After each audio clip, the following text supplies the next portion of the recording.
After a hard season's racing, there's nothing better than getting home. To put your feet up by the fire. To look forward to some quality Christmas television, like The Sound of Music, The Great Escape.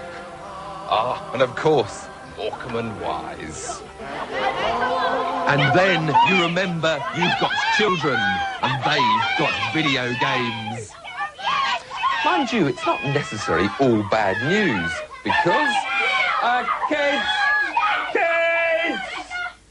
I've got the Antiques Roadshow on upstairs.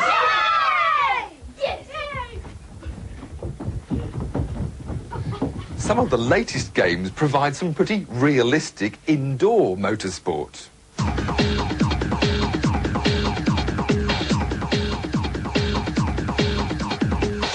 Game consoles have come on a bit in the last couple of years. Their graphics and detailing are now almost on a par with those available on home computers. You can set up things like steering, tyres and transmission to suit your personal preference. Crashes make you feel like you're having a crash. It rains and it feels like it's raining. And you get to race on real racing tracks.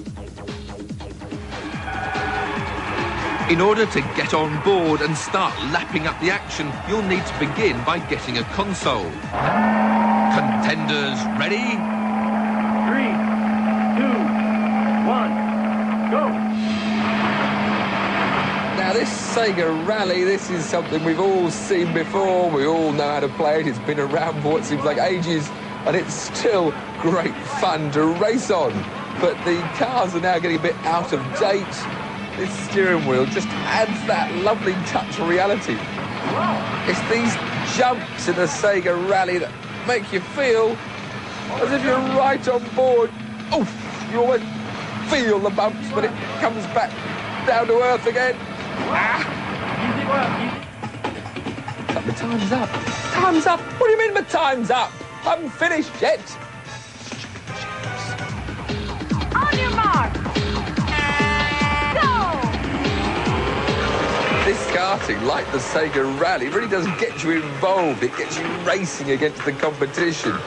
And whilst you don't need to brake hardly anywhere, which is not that realistic, and I keep changing my view because this thumb where I've got the throttle is right next to the view change, nobody seems to brake for any corners, and we hit each other all the time. Oh. The only problem is it sounds like I'm racing a sewing machine. I think I've just finished second. I'm getting better. Right, now we've moved to the Nintendo 64 console. We've plugged in F1 pole position. We've plugged in this Gamester steering wheel, which gives me pedals so I can accelerate and brake just like a real Grand Prix driver. And I'm a bit disappointed, to be honest. The graphics are a bit dated. There's no real warning of where the circuit's coming. It's nothing like as much straightforward fun as that Sega was. And the skill factor is a bit of an applied art rather than anything that would come naturally as a driver. I spent more time bouncing off the walls than staying on the track. It's just not a very sophisticated game. I'm glad real racing isn't this difficult. Right, onto the Sony PlayStation. I've got a Mad Cat steering wheel and pedals. And with this F1 97, I can start playing and drive around without falling off on every straight. I've got brake marker boards, I've got good graphics, and it's just not oversensitive, it's sensible. You can drive this car. The only thing missing is a good onboard view, but the driver lineups are exactly as they were this season, and the tracks are absorbingly realistic and require maximum concentration. This is just qualifying.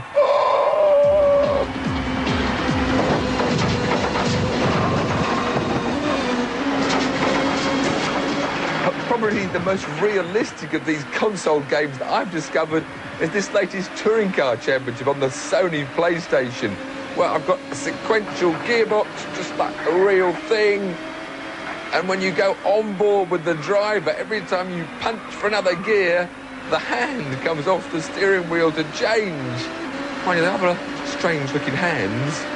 Come on, Warwick, get out of my way, come on.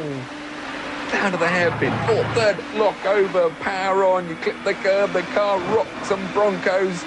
If you go off onto the gravel, there's noise underneath, and when you start hitting Tim Harvey and Paul Radisich, there's lovely fender bending noises, and it really is just like touring cars.